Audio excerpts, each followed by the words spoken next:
Suck my dick, get on. It's like the Mighty Boosh. I bet you like Mighty Boosh was a lot heavily inspired by T-Rex. Kind of obvious if you look at his image. You can look at these Dudes who pictures. look like they're wearing shag carpets as a coat. Mm-hmm. First and foremost, I would like to welcome our boomer audience. Everyone that likes T-Rex certainly is over the age of 50, maybe. Boomer moms. Yeah. What's awesome is that your microphone's not even on. That's the best part. Is it not? No. We are professionals.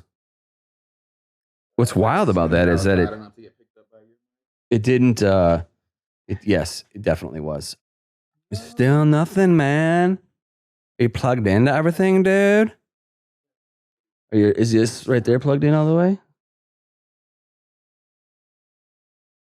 Is the right cable plugged in? Did I plug in the wrong one? What were you saying? I was saying, welcome. I'd like to welcome our boomer Fox News geriatric audience to T-Rex Sucks episode. I'm going to assume that if you know who T-Rex is, you're possibly of the retirement age. I can tell you who knows who T.rex is everyone who learned one guitar riff in order to then move that guitar riff up and down the neck of their guitar and never learn how to do anything else. Yeah, one of the worst things about any band like of this quality of music getting huge is it actually decimates a whole nother generation of music. It enables people to be bad musicians. Yes, exactly. This is why bands like The Replacements exist, is because of bands like this. Exactly. I can't be as good as Jimmy Page, but I just need that attitude. Yeah. Let me play this and then everyone loves it. So, and then they can't even do that well enough. And next thing you know, we're doing an episode on why you suck. If you like guitar riffs that go dun dun dun dun dun dun dun dun dun dun dun dun, this is extremely your shit. Have we got a band for you? Also, let's just preemptively get it out of the way. If you're listening to this and you're saying to yourself, or you're already typing the email or already tweeting at us, I've never even listened to T-Rex. Why are you doing an episode on T-Rex? You should ask your boomer father or your boomer mother about T-Rex. This band was freaking massive. So just because you don't know who they are doesn't mean shit. They weren't that big of a deal in the United States ever, but everywhere else they were huge. I mean, a Beatle filmed a movie about T-Rex because he thought that it was like certain to be a huge movie. This is Ringo, and he had taken over the movie arm of Apple Records, the Beatles company. So he wanted to come out with this huge movie, and this is the band he chose because he was certain that it was the right move. Yeah, I was going to also say, besides welcome boomers, would be a welcome our Eurotrash fans. So if you're listening to this in the UK or somewhere over there, I honestly don't know geography very well once I leave the United States, but thanks for tuning in. Really excited to have you here. Pretty much what happened here, for everyone who does not know, is this kid's manager's wife started dressing him up in her clothes and put glitter on his face, which is what basically everyone agrees was the start of glam rock. Although Mark Bolan was definitely one of the maybe 30 people in the room when David Bowie wore eyeliner for a show a year or two before that. So y'all can argue over who started glam all day. I don't care. I also would like to point out that I have no problem with the visual aspects of glam. Wear makeup, wear fur coats. I don't give a shit. If that makes you feel awesome, then that's awesome. But I do have a problem when people can't admit that that's why they like this shit. And I have a problem when fans want to pretend that T-Rex is worth taking seriously on a musical level. None of that shit translates to music. It's attitude. Again, Replacements. It's just like, you like this attitude. I get that. Admit that. This music is fucking nonsense. We need to like categorize these bands. We need to create categories because this definitely falls into the people like the image of the band or the story of the band or the, you know, the glam rock aspect of it. But really, the music is totally replaceable. There's nothing about the music that's good. It's pretty trash top to bottom. So if you removed that aspect of it, I think they would just be another band that had a couple songs that people like. Well, you know that the music is irrelevant to the rest of it because Eddie Cochran did nearly everything on Electric Warrior except the strings, and he did it a lot better 2 full decades prior to T.Rex doing any of this shit. And if T.Rex is your favorite band, but you've never spent like a week listening to Eddie Cochran's singles, it's fair to say your entire life is a lie. If you look at the first rock and roll songs to hit radio, a lot of it was secretly country music simplified for mainstream audiences. And that's why Mark Bolan ripped off Webb Pierce's Teenage Boogie for the song I Love to Boogie. That's why the rockabilly artist Gene Vincent wrote Bebop-A-Lula after seeing Hank Snow's All-Star Jamboree with the Louvin Brothers and Cowboy Copas. Bo Diddley straight up said he was trying to play Gene Autry's Jingle Jangle Jingle when he came up with the Bo Diddley beat, a foundational element of at least a corner of rock music. What's up with everyone from Europe coming over to the United States and just jacking everything that was great and created here? Beatles did it. So many bands have done it. They just straight up jack music that's made here that's better. It's like, oh, this is really good. But if we take it home, we don't have the internet yet. No one's even going to know that I straight up stole this. I don't know how much you know about the history of the British Empire, but it's kind of their thing. Oh, shit. And then even as far as the image goes, Bowie took glam as far as it could go in the mainstream, and his entire "oh look, I'm an alien" shtick was literally an update of a rockabilly shtick. That's why he put the Elvis Presley lightning bolt necklace on his face. It would take me an hour to list all the rockabilly songs about aliens and UFOs. This shit didn't come out of nowhere, and for some reason, glam kids cannot handle it when you point this shit out to them. It's like they've never wondered why Mark Bolan would write so many songs about riding around in a car. Have you heard rockabilly music? Have you been to a rockabilly music festival? You know what there's a lot of there? Also, I mean, I'm just thinking about like Bowie and this dumpster fire of a band, T.Rex. The bar for being, I guess, like edgy or different was just so incredibly low in comparison to now. Now, I feel like if you want to be different, you got to be like, look, I cut my cock off and I sewed it to my forehead. And people are like, it's kind of cool. I have the internet, dickhead. Yeah, like whatever, dude.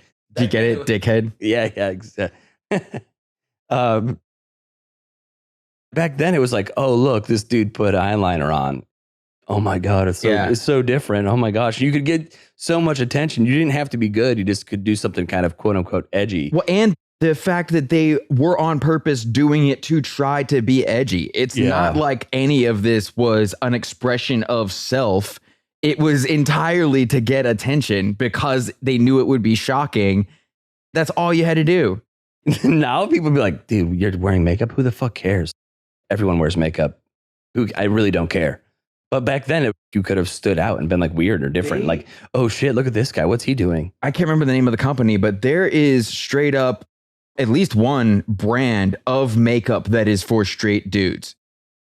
You know how they have to brand everything tough? Yeah, of course. Yes. There's that fucking horrible soap company. I can't remember what it's called, but all their ads are always like, our soap is big because a man needs a big bar of soap to grab. Candles now, where it's like, you're not gay if you buy this candle, is basically the mark. So there is straight up at least one brand of dude concealer where it's like, hey man, just because you don't want people to see zits on your face doesn't mean that you want to suck a dick, you know? Yeah. But back then it was like edgy. Holy shit, this dude has long hair. It's also crazy how that shit swings back and forth as far as what is and isn't perceived as masculine or not, because centuries earlier, if you were a dude and you didn't wear all kinds of white powder on your face in Europe, everyone would be like, yeah, bro, what the fuck are you doing right now? You trying to get kicked out of the dinner club? I feel like if you were to start a rock and roll band nowadays and you were to do exactly what T.Rex did, people would probably just laugh at you. A, they'd be like, oh my God, this is the shittiest guitar riff I've ever heard in my life. And B, your makeup doesn't look edgy. It looks like shit. Like, who did that? This is exactly what happens when a guy who loves rockabilly music, which he did, decides the only way to get attention in the late 1960s is to spend a few years as a hippie, which is what he was doing before he started T.rex, is trying to do that whole like freak folk, I believe in elves shit. And then when that didn't get him enough attention, he switches to putting on makeup and gets his electric guitar out of the closet and turns it up. This is just the equivalent of like you show a kid how to play a chord, give him a Marshall stack, and he just stands in front of it. And that's all he wants to do from then on. Yeah. Cool. If that's fun for you, great. But like, why are you forcing this on other people? But they did. I think that this episode is going to make a lot of people mad because they enjoy free songs by this band. But I don't think that this is the actual favorite band of very many people at all. Almost nobody has ever listened to more than 2 of this band's albums. And that, in case you don't know it and you love T.rex so much, this band put out way more albums than just the 2 that you like. This band's best song is probably called Chrome Sitar, and it's on an album I know for a fact 90% of the people who claim to love this band have never heard of, called Futuristic Dragon. See, I'm mad for a whole different reason. I'm mad that we have to do this episode because I had to listen to copious amounts of absolute shit garbage music. Because, I mean, of course, I'm familiar with T.rex, but getting prepared for this episode meant that I had to listen to T.rex, all of the records. You listened to all of them? No, I did not. No, I listened to like 2 of them. I got through half a couple albums and I was like, I can't do this. I get the idea. It's fucking trash.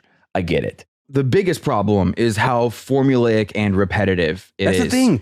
I think, okay, so I try to be more objective, right? I try to be like more thoughtful and be, you know, so I can not listen to people commenting on our stuff. Your comments are so dumb. I'm like, okay, well, I'll try to be smarter in my discourse here.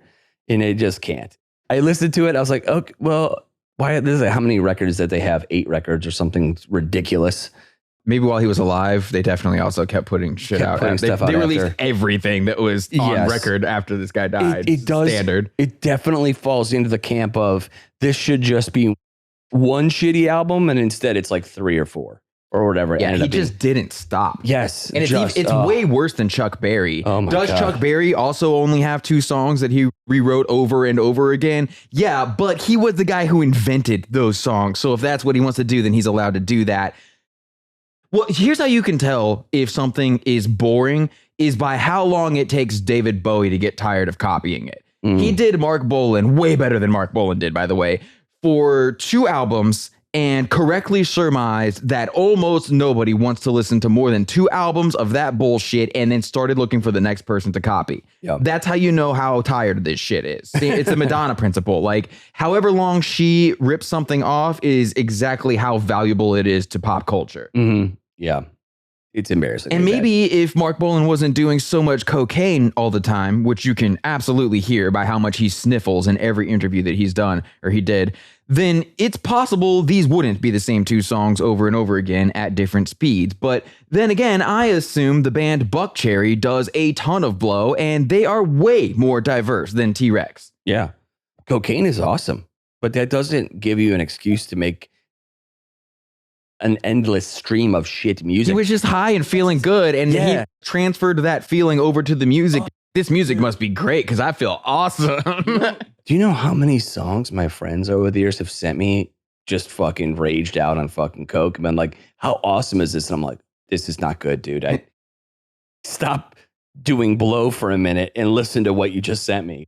It just distorts your whole shit. And if you're doing it all the time, this is what happens. But again, even there, the song Lit Up by Buckcherry shits on everything that T.rex ever recorded. Sure. If it wouldn't get us copyright strikes, this entire episode would just be us playing the song Lit Up in its entirety 10 times in a row and saying good fucking night. Because which one do you want? Do you want Guns N' Roses or T.rex? Easy decision to make. Jesus Christ.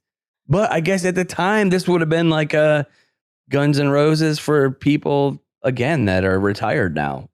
T.rex is also another band where some kid decided he wanted to be a rock star, to be famous, way before the making music part of it ever entered into the equation as far as his thinking was concerned. He played his first show before knowing anything about music because he assumed you could just go on stage and do it. Yeah. And that's what he assumed right up until the part where his band didn't play the song in the same key, and he therefore could not sing it and just had to leave. Just had to walk off the stage. Oops, I guess this is harder than I thought. Let me go learn the bare fucking minimum necessary to keep doing this. I feel like that's something that we talked about in the Bowie thing, the Bowie episode too. Same thing. This just incessant need to be famous. Yeah. And really doing whatever it took to be famous. And there's definitely a difference, right? People will get mad at us for doing certain bands because they believe, for whatever reason, some of these bands did it for the quote unquote right reasons or whatever that is. Well, T.Rex would have just done anything. There's not really an artistic side to this. It's just, oh shit, people like this? Well, I'll keep doing it. This guy's on record. He said so much asinine stuff in his life, but dude is on record on several occasions as having always believed that he was better than everyone else around him. Yeah, one of my notes reading just about how insanely narcissistic he was. Wild. Like, way over the top. And the one article was like laid out all these instances of all this crazy shit that he had said. And I was like, I started to take notes on it. And I was like, whatever. This dude was just obviously an asshole. So we get the gist. The very influential DJ John Peel is basically who put Mark Bolan on the map by talking about how great he thought Tyrannosaurus Rex was. Then later said he regretted doing that. He said something like Mark Bolan is a hippie with a knife up his sleeve or something like that. Yeah. And because he realized that this was a fame hound who would do whatever it took to become popular. Mm-hmm. What do you need me to be? What do you need me to be? I'll do it. I'll do it. Right. Yes. And if Mark Bolan was still alive when this episode came out, he would just be happy that someone was still talking about him. Those are the worst people. Maybe it's because we live in Nashville, so we definitely run into people like that on a much higher level than normal places in America, besides like LA and New York. You meet a ton of people that are like that, will just do anything for attention. And it's so obnoxious. Once you talk to someone that's like that and you quickly realize that they're like that, it's such a off-putting, shitty thing. Just somebody that wants nothing more in life than to be popular and famous. It's also weird because there are so many ways you can do that, especially now, without pretending that you care about music or want to make it as a musician. I guess when he was around, it was like one of the only edgelord things to do. I guess there's also tiers of difficulty when it comes to breaking in and achieving success. Like, it's definitely harder to become a famous actor than it is to get some attention as a musician. How many people that like T.Rex, maybe even grew up with T.Rex, would look at like modern society pissed off that, oh, these people are on social media doing all this dumb shit to get attention. What do you think he would have been doing if social media existed? So many people that we've covered in these shows, T.Rex or David Bowie, if TikTok existed when they were making music, they would have been all over fucking TikTok. They may not have even made music at the end of the day. The other thing about narcissists like Mark Bolan, prior to the internet, they really had no reason to think they would ever get checked as far as lying about shit goes, you know? Sure. So they would just like say real wild stuff.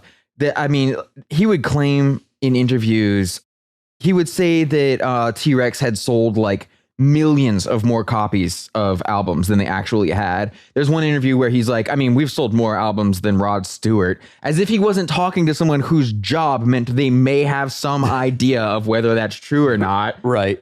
Okay, no, you haven't. You definitely haven't. He would just like start reeling off nonsense. One time he said he was going to score a Fellini film. It's like, bro, you're definitely not going to score a Fellini film. That's not going to happen. Again, if modern times where you could just Google something immediately, he would just be wrecked at all times. He also talked an epic amount of shit on other bands and musical artists. I mean, and you can go read basically any interview for an example of this stuff. I think the best one is It's short, so you don't have to do a lot of reading because I know you're probably dumb. But the one that he did with Cameron Crowe for Cream magazine back when Cameron was like a 16-year-old music journalist, Bolin gets going on David Bowie. He starts talking about how Bowie's management, his people, are trying to hype him up in the UK as having gotten very successful in the United States. And then Mark's like, but if you look at it, his album only charted at so-and-so placement, which isn't such a hit. And over in England, I mean, I'm way more of a star than he is. And then he keeps going. He's like, I really don't think that David is ever going to make it because I just don't think that he has what it takes. You know, I do, but like he doesn't. And I mean, and also that's fine. But then he goes on to say some dumb shit like T.Rex is a better band than Slade, which is absolute hogwash. Objectively false. Not true, sir. Yeah, again, the power of the egomaniac. Nowadays, in our current situation, like, can you really be that giant of an egomaniac asshole without, nowadays you would be like, oh, you're a prick. I guess back then people wouldn't say that. They'd be like, oh, they're rock stars. They're acting like really cool, blah, blah, blah. Kanye West is doing all right. Yeah, that's true. That's true. But I don't know. There's a lot of people that shit on him still. I mean, maybe there were people shitting on Mark Bolan back then. Yeah, too. John Peel was one of them. I mean, there's definitely a lot of people who were calling him out on his shit. Well, so the thing about making the transition from Tyrannosaurus Rex to T-Rex is it happened in a period where the folk stuff that he was doing was seen as more serious. And then when he switched over to doing this shit, there's like a certain word that everyone used to insult it, like teeny bopper, I think. Everyone called T-Rex's music teeny bopper stuff because all the songs are nonsense. The lyrics don't mean anything. Yeah, they're corny. It's just all dumb shit.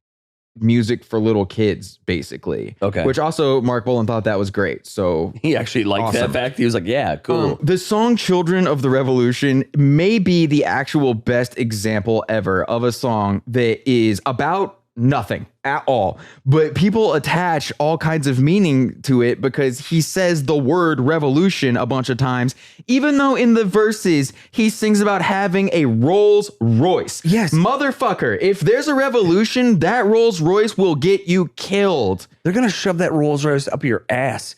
When I saw that in particular, that actually stuck out to me too. I was like, what? They're going to drag you out of that thing by your hair. Yeah, they're going to kill you in the revolution, dude. What are you talking about? Better dance your ass back into the womb, son. You are the worst person to be singing out revolutions.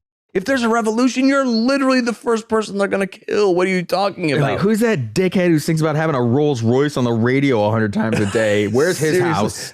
I will say this. If you're going to be a political band that sings about revolution or something, you kind of have to do it all the time. It'd be like Guns N' Roses singing a song about Rage Against the Machine song or something. Raise the minimum wage. Right, yeah. It just doesn't really work with what you're doing. The Beatles song Revolution is nearly meaningless. It's still a better revolution song than this T-Rex song. That's actually the first thing that popped into my head. I was like, oh, is he trying to be the Beatles? No, you won't fool the children of the revolution. No. Oh, shit. Dude, I don't know. It's, for me, anytime a fucking super rich people are singing about revolution, you lose me. Let's burn everyone's house down except that. And I really like his car. Let's let him live. But right on. T-Rex was notoriously one of the worst live acts of all time. You can find interviews with the producer, Tony Visconti, admitting that Mark Bolan was not a very good guitar player at all. You can find interviews with Mark Bolan himself straight up stating that 95% of his success can be attributed to the way he looks and not the music. Again, I guess, I mean, I don't even play guitar, and I was like, this is some corny ass fucking You can play guitar, all these songs. This is like great for beginner guitar players. If you suck at guitar, you love this band. Oh my God, they're probably your favorite band of all time. They gotta be. This is some trash ass music. I just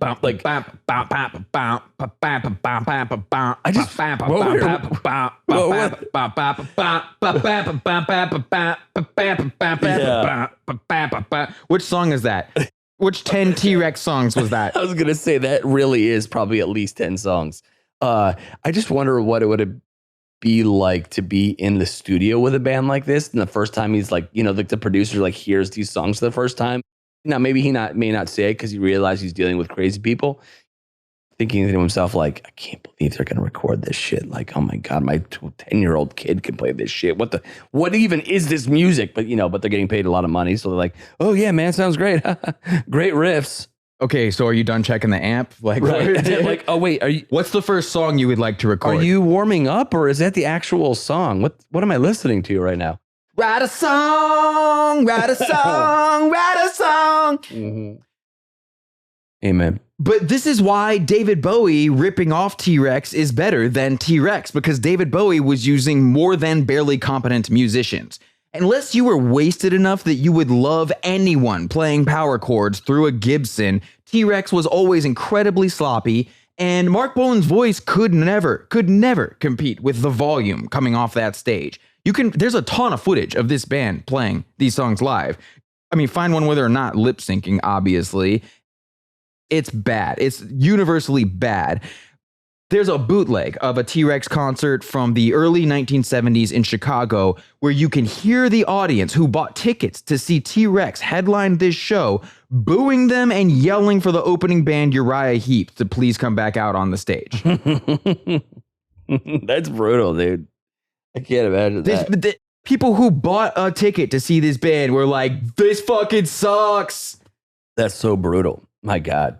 It is not a coincidence that Jimi Hendrix died 1 month before Ride a White Swan was released and became T-Rex's first hit. There's no chance of anyone caring about T-Rex while Hendrix walks the earth.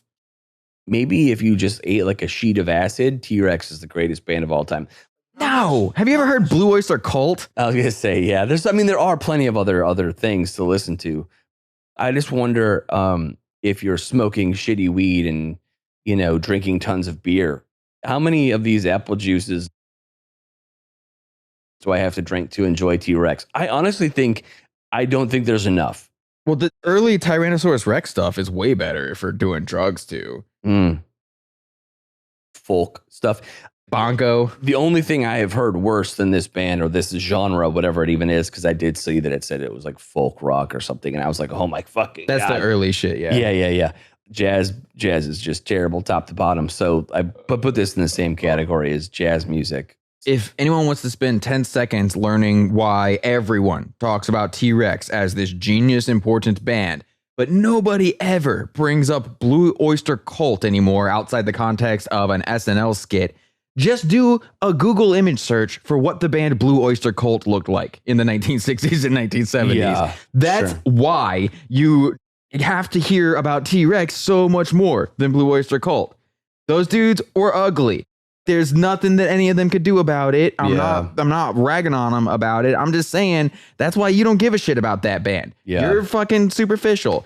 The concerns of glam rock fans are obviously way more superficial than the average rock fan, by the way. It's right there in the name of the genre. At the end of the day, the solo in Don't Fear the Reaper, which is obviously a cheesy generic song for Blue Oyster Cult, the solo in there is better than anything T-Rex ever wrote top to bottom. Dude, Godzilla fucking spanks T-Rex. The song Godzilla? Yeah. You should have been listening to Blue Oyster Cult or literally any other band on Earth at the time. Dude, honestly, I bet that Blue Oyster Cult recorded the song Godzilla because they were pissed at how much the band T-Rex did not sound like a band named T-Rex.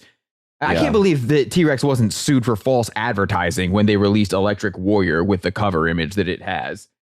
You look at that album cover, Storm Thorgerson, Hypnosis, shout out every time, brilliant fucking artist. That album cover is incredible. That's one of the best album covers of all time. The music does not sound like that image looks.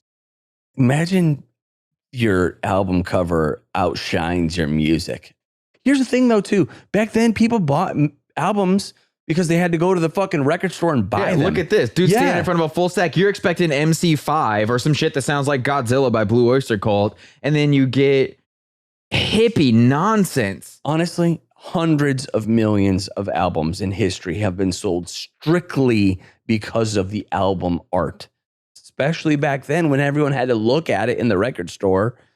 I would have bought that hands down. People would have been like, oh shit, this has got to be good. This album, this artwork is fucking cool as hell.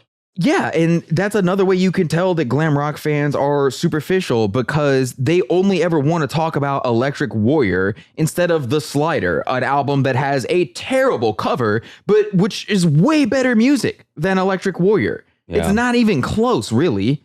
Honestly, this conversation makes me kind of feel bad for modern bands. Nobody's buying your album nowadays because of your album artwork. Nobody. They're going to say they're probably never even going to see it. If you played guitar as bad as, or wrote songs as bad as this band, you'd probably not make it. There's I would say roughly a higher standard for music nowadays. Unfortunately, for all you young musicians, you have to be better than T.rex. And well, you still have to be good looking now. oh, sure. I mean, yes, you have to be good looking. Yes. But you can't sell albums based on your artwork or your really cool album name. It just doesn't work anymore. Don't you think it's weird that all the most famous musicians of all time just like happened to be physically attractive? Yeah, it's weird, right? I would never guess why. I've never. I guess pretty people are just better at music. Yeah, maybe. I don't know. It's possible. It's probably a direct correlation between looks and your ability to play guitar, write songs. I mean, it sucks to be ugly, but that's just the truth. If you don't think that glam rock fans are superficial as fuck, just go read about the trajectory of Mark Bolan's career. He started doing drugs and drinking in the early 70s, very early 70s, and was already gaining a significant amount of weight within like a year of Bang a Gong becoming a hit. And his audience left to pay attention to whoever they thought was prettier. Yeah. That's what happened. It's literally built into the name, glamorous. It's also kind of what this dude gets, because the downgrade in musicianship from Steve Took to Mickey Finn was fine to Bolan, because Mickey was so much better looking than the first guy.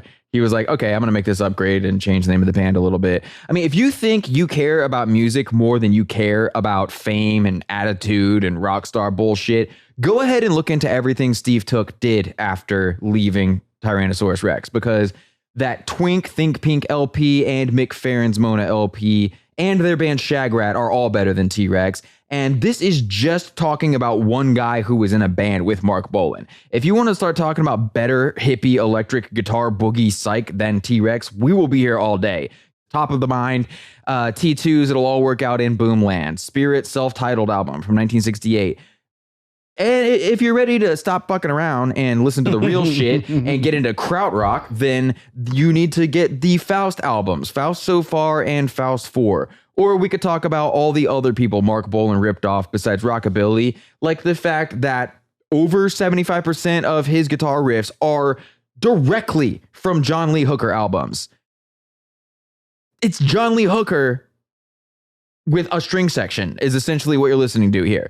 Bolan himself copped to Jeepster just being what Howlin' Wolf's cut of You'll Be Mine would sound like as a pop song in stereo. Dude definitely wrote Children of the Revolution by taking his own riff from Buick McCain and combining it with Hawkwind's Children of the Sun. This band's biggest hit will always be Bang a Gone, and it's definitely just a song called Turn It On by an American band in the 1960s called Skeptics. You can look that up, and if you could tell the difference between those songs, it must be fun to be delusional enough to make reality whatever you need it to be. Dude is a ripoff artist like no other. Mark Bolan tried so little to write original songs. He's got to have more ohs and la la la la la's in his songs than nearly anyone. Can you imagine having a roommate who listened to the T.rex song Hot Love every day? It's just actual minutes of him going la la la la la la la la la la. I just love that. Like, that's my favorite thing. I don't know what I'm going to say here. I know I'm going to say la la la la la la la. Like, it sounds like demos where he's like, I will write some lyrics later. That's what it actually, I'm not going to write it. That's what it screams in my head. God, it goes, la, la, la, la. And someone goes, oh, what are the lyrics? And you're like, those are the words. That Anakin meme. I wrote a song, and then Natalie Portman's like, you're going to write some lyrics for it later, right? And then she's like, that face. Yeah, it's perfect. Do you have anything else? I'm about to wrap this up. No, I could care less about this band. If T.rex is your favorite band. Your favorite band sucks. Your favorite band sucks.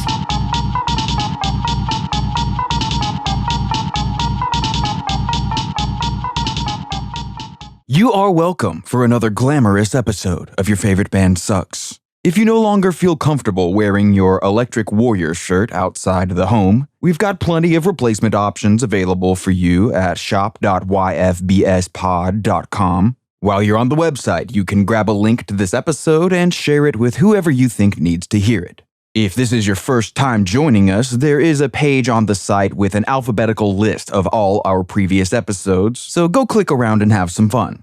Okay, believe it or not, our next episode will be the 100th regular episode of this podcast.